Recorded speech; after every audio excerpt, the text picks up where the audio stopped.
नमस्कार दोस्तों, आप सभी का स्वागत है इस चैनल पर। देखिए, जब से यूपीएससी का एग्ज़ाम हुआ है तब से एक ही बात को डिस्कस किया जा रहा है, जो एग्ज़ाम का डिफ़िकल्टी लेवल था उसके बारे में। चाहे वो GS1 हो, चाहे वो GS2 हो। GS1 में कहीं ना कहीं आप कट ऑफ की वजह से शायद वो मार्जिन क्रॉस कर लो, लेकिन CSET जो है वो क्वालिफाइंग पेपर है, वहाँ पर आपको 67 मार्क्स लाने ही होते हैं कुछ ना कुछ करके। अगर आपका पॉइंट भी कम रह जाता है या फिर अगर आपका एक नंबर भी कम रह जाता है तो आप वहाँ डिस्क्वालीफाई हो जाते हो, फिर अब वो एग्ज़ाम आप क्लियर नहीं कर पाते हो। तो इसी डिफ़िकल्टी के बारे में हम पहले भी बात कर चुके हैं, लेकिन अभी क्या हुआ है कि देखिए, CSET की डिफ़िकल्टी को लेकर ही कोर्ट में पिटीशन दायर हुई है। इस पिटीशन में क्या कहा गया है, क्या डिमांड की गई है, मैं आपको वो बता देती हूँ। जैसा कि आप सभी को पता है, यूपीएससी के सिलेबस में मेंशन है कि जो CSET का पेपर आएगा, वो सिलेबस जो आएगा वो 10th का लेवल का मैथ होगा। ये वहाँ पर मेंशन है कि बेसिक लेवल की जो मैथ होगी, जो 10th की मैथ होगी, वो होगी। ये क्यों किया गया है? जो ह्यूमैनिटी के बच्चे हैं, जो इंजीनियरिंग बैकग्राउंड से मैथमेटिक्स के बच्चे आते हैं, उनको सेम फुटिंग पर लाने के लिए ऐसा किया गया था। जब 2015 में ये एग्ज़ाम आया था, CSET का आ गया था, तब भी इसका बहुत विरोध हुआ था और तब ये बात उठी थी कि जो ह्यूमैनिटी के बच्चे हैं उनके साथ कहीं ना कहीं इनजस्टिस हो जाएगा, उनके साथ अन्याय ना हो। इसके लिए यूपीएससी ने क्या किया, इस CSET के पेपर को क्वालिफाइंग बना दिया कि आपको 33% ही मार्क्स लेकर आने होंगे आपको इसको क्लियर करने के लिए।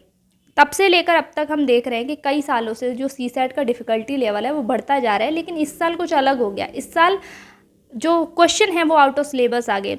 तो इस पिटीशन में ये भी बताया गया है कि जो क्वेश्चन थे वो रिपीटेड थे कैट के, वो रिपीटेड थे IIT-JEE एडवांस के।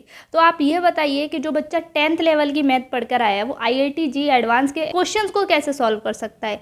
ये कैट के बहुत सारे क्वेश्चन 11th NCERT से भी पूछे गए थे, तो वहाँ पर भी जो है वो बच्चों के साथ गलत हुआ है। जो ह्यूमैनिटी बैकग्राउंड से बच्चे आ रहे हैं, जिन्होंने 10th तक मैथ पढ़ी थी, वो एडवांस लेवल की मैथ कहाँ से सॉल्व कर पाएंगे। तो ये मुद्दा कहीं ना कहीं उसमें उठाया गया है। इसी के ऊपर बात की गई है कि या तो यूपीएससी इस मुद्दे पर ध्यान दे, या फिर जो क्वालिफाइंग 33% आपने रखा है उस मार्जिन को आप कम कीजिए, जिससे या फिर आप सिलेबस में मेंशन कीजिए कि आप ये टॉपिक्स भी अब से पूछोगे, जिससे बच्चों को वो वहम ना रहे कि हम 10th के लेवल की पढ़ के जाएंगे तो हमारा CSET क्लियर हो जाएगा। तो पिटीशन में ये सारी बात की है। कई बच्चों ने PM को लेटर भी लिखे हैं इससे रिगार्डिंग। तो देखिए, ये सब जो चीज़ें हो रही हैं, इनका जो कोर्ट की प्रोसीडिंग्स वगैरह है, इनमें टाइम लगता है, लेकिन यूपीएससी का रिज़ल्ट आज से 10-15 दिन में आ जाएगा, उसमें टाइम नहीं लगता। उसका है कि उनको मेंस करवाना होता है, इंटरव्यू करवाना होता है, एक प्रोसीजर होता है पूरा, तो वो अपनी टाइमली चीज़ें करेंगे।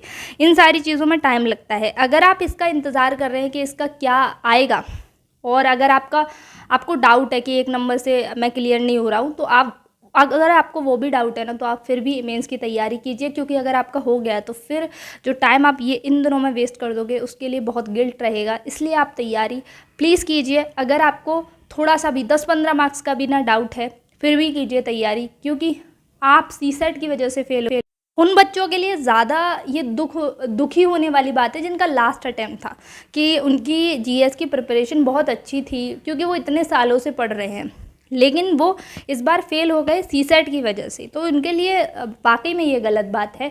तो अगर आपका लास्ट अटैम्प्ट नहीं है, आपके पास टाइम है, तो आप प्लीज़ अपनी मेंस की तैयारी कीजिए, उस पर फोकस कीजिए। इसका जो भी रिज़ल्ट होगा वो भविष्य बताएगा।